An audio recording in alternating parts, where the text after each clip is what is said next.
नाद योग ध्यान विश्व में प्रयोग होने वाली अनेक प्रकार की ध्यान विधियों में से एक है। वैज्ञानिकों का मानना है कि सृष्टि की उत्पत्ति एक विस्फोट से हुई। इसे बिग बैंग कहा गया। नाद दर्शन में कहा गया है कि पूरे ब्रह्मांड में जीवित और गैर जीवित वस्तुएं जैसे कि धरातल, वनस्पति, जीव, मनुष्य इत्यादि में कंपन होते हैं। जहाँ कंपन होगा वहाँ ध्वनि होगी। ध्वनि की जटिलता के सागर में मूल ध्वनियाँ आ, ऊ और है। इन सभी ध्वनियों को जीव की सक्रियता के बिना ही बोला जा सकता है। प्रथम मूल ध्वनि है आ, जो कंठ से निकलती है। दूसरी मूल ध्वनि है ऊ, जो हमारे हृदय को और पसलियों को प्रभावित करती है। तृतीय मूल ध्वनि है जो हमारे नाभि से लेके मस्तक तक कंपन करती है। इन सभी सर्वव्यापक ध्वनियों का संबंध हमारी शरीर की नस नाड़ियों से है, जिसके द्वारा मस्तक, नाभि और हृदय प्रभावित होते हैं और इनसे नस नाड़ियां पूरी तरह से शुद्ध हो जाती हैं। नासा की एटमॉस्फेरिक इमेजिंग असेंबली यानी कि AIA ने सोलर डायनेमिक्स ऑब्जर्वेटरी SDO के द्वारा सूर्य से निकलने वाली चुंबकीय तरंगों को ध्वनि में रूपांतरित किया तो ज्ञात हुआ कि यह ध्वनि ओम की थी, जो स्पष्ट सुनाई दे रही थी।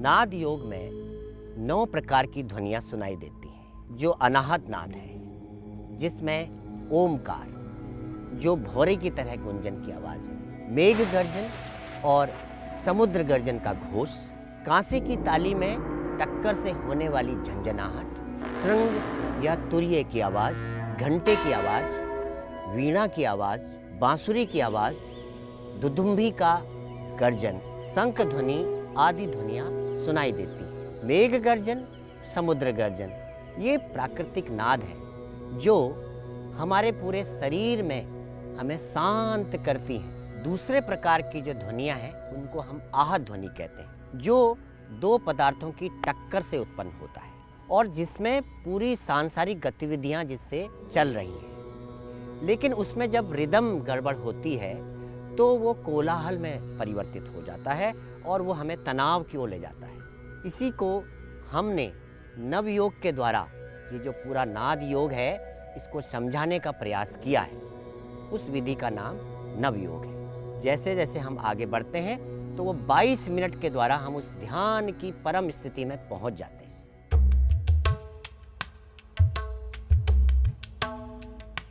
अब हम उस नवयोग के 22 मिनट की प्रक्रिया को आपको बताते हैं, जिसमें सबसे पहले षटकर्म क्रिया का छठा अंग कपालभाति। जब हम इसको करते हैं, हमारे अंदर के विकार, अशुद्धियाँ दूर होते हुए हमारा मन शांत होता जाता है। इसको हम कम से कम 4 मिनट या 200 से 250 बार करेंगे। चलिए इसको करते हैं। किसी भी ध्यानात्मक आसन में बैठ जाएं, ध्यान मुद्रा बना लें और आंखों को बंद कर लें। अब श्वासों को केवल बाहर फेंकना है।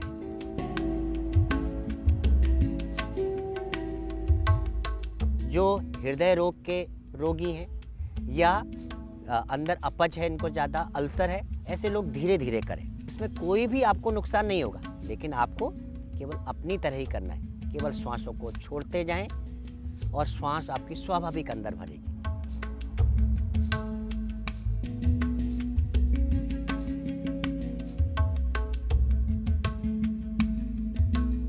इसको पूरा करने के बाद, जिसको हम 200 से 250 बार करने के बाद हम रुक जाएंगे। रुकने के बाद लंबा गहरा श्वास लेना है और अपने को अगले क्रम के साथ जोड़ना है। अगला क्रम भ्रस्तिका। फिर से अपने कमर गर्दन को सीधा कर लें। अब इसमें श्वास को तेजी से भरना है और झटके से छोड़ना है।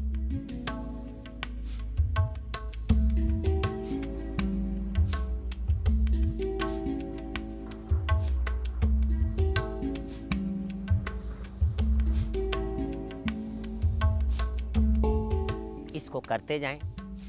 जितनी आपकी क्षमता है उतना ही हमें इसको करना है।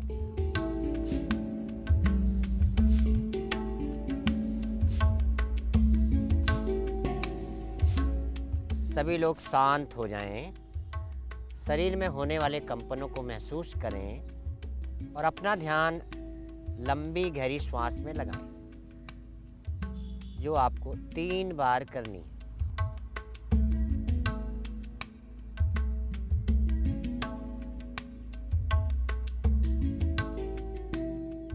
अगला क्रम अनुलोम विलोम।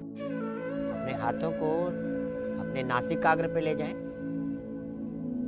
अपनी दोनों छोटी उंगलियों को बाईं तरफ और अंगूठे को दाईं तरफ रखें और दोनों मध्य उंगलियों को अपने आज्ञा चक्र दोनों बाहों के बीच में टच कर लें।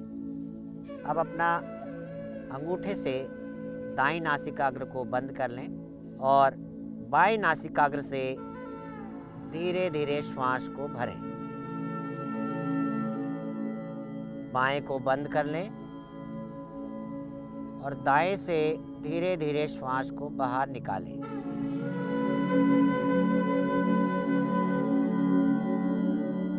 पूरा निकालने के बाद फिर श्वास को दाएं से भरें और बाएं से श्वास को धीरे धीरे निकालें। इस पूरी प्रक्रिया में श्वास पेट में भरनी चाहिए।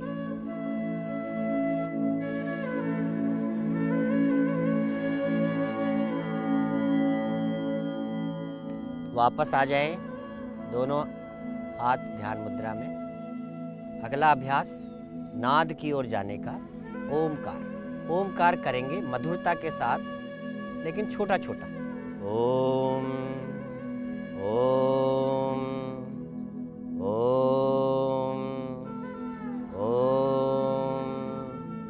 ओम ओम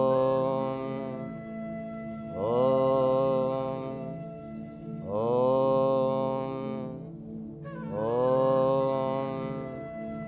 सभी शांत हो जाएं, ध्यानात्मक आसन में बैठे रहें और नाद का अनुभव करते रहें।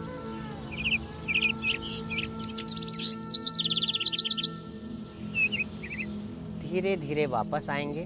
हमारी श्वास स्वाभाविक चल रही है, उसको थोड़ा सा लंबा करना है और सोहम जाप, जो अजपा जाप है, सो करने पे श्वास को भरेंगे और हम कहने पे श्वास को बाहर निकालेंगे। सो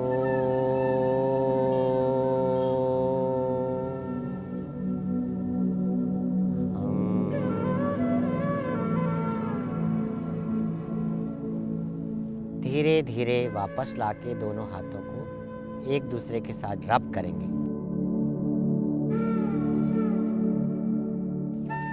और अब अपनी हथेली को आंखों पे लगाएं। दबाएंगे नहीं, हल्के से हाथों को रखेंगे।